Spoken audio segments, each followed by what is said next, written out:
চুবুৰীয়া আৰু একে সময়তে আমি ৰহাত আহি পেলাই জইন কৰিছোঁহি। তাৰপিছতে তেখেতৰ লগতে আমি ঘৰুৱাভাৱে অনামতে সময় কটাওঁ। তেখেত অতি ভদ্ৰ অমায়িক আছিল। তেখেতে নিজৰ কৰ্মত অতি আগ্ৰহী আছিল আৰু দুপে উন্নতি কৰিছিলে। তেখেত উপাধ্যক্ষ পদলৈ হৈছিলে আৰু সামাজিক কামতো তেখেতে জড়িত আছিলে। আমাৰ অঞ্চলটোৰ সকলো সামাজিক কামত তেওঁ জড়িত আছিলে।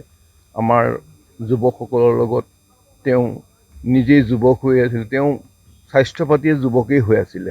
গতিকে তেখেতৰ আজি এই হঠাৎ খবৰটোৱে আমাক অতি মৰ্মাহত কৰিছে। আমি তেখেতৰ আৰু তেখেতৰ পৰিয়ালৰ কৃষ্ণ প্ৰভু তেখেতৰ সদ্গতি কামনা কৰিছোঁ আৰু অতি দুখ ম্ৰিয়মান হৈ কৰিছোঁ। কি ক'ব, মোৰ দিনতে ৰহা মহাবিদ্যালয়ত তেওঁ প্ৰবক্তা হিচাপে তেওঁ ইয়াত জইন কৰিছিলে 1987 চনত আৰু 1987 চনৰ পৰা তেওঁ চাকৰি কৰি আছিলে।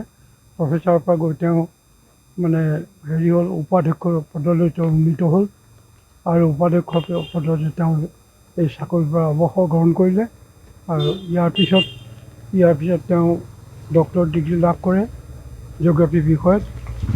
তাৰপিছত তেওঁ আমেৰিকা যুক্তৰাষ্ট্ৰত তেওঁ নিজৰ বক্তৃতা প্ৰদান কৰেগৈ আৰু বেংককতো তেওঁ নিমন্ত্ৰিত অতিথি হিচাপে তাত গৈ তেওঁ জিঅ'গ্ৰাফী বিষয়ত তেওঁ থিচিছ ছাবমিট কৰি তেওঁ মৃত্যুত অত্যন্ত আমি ম্ৰিয়মাণ হৈ পৰিছোঁ, অতি দুখ পাইছোঁ।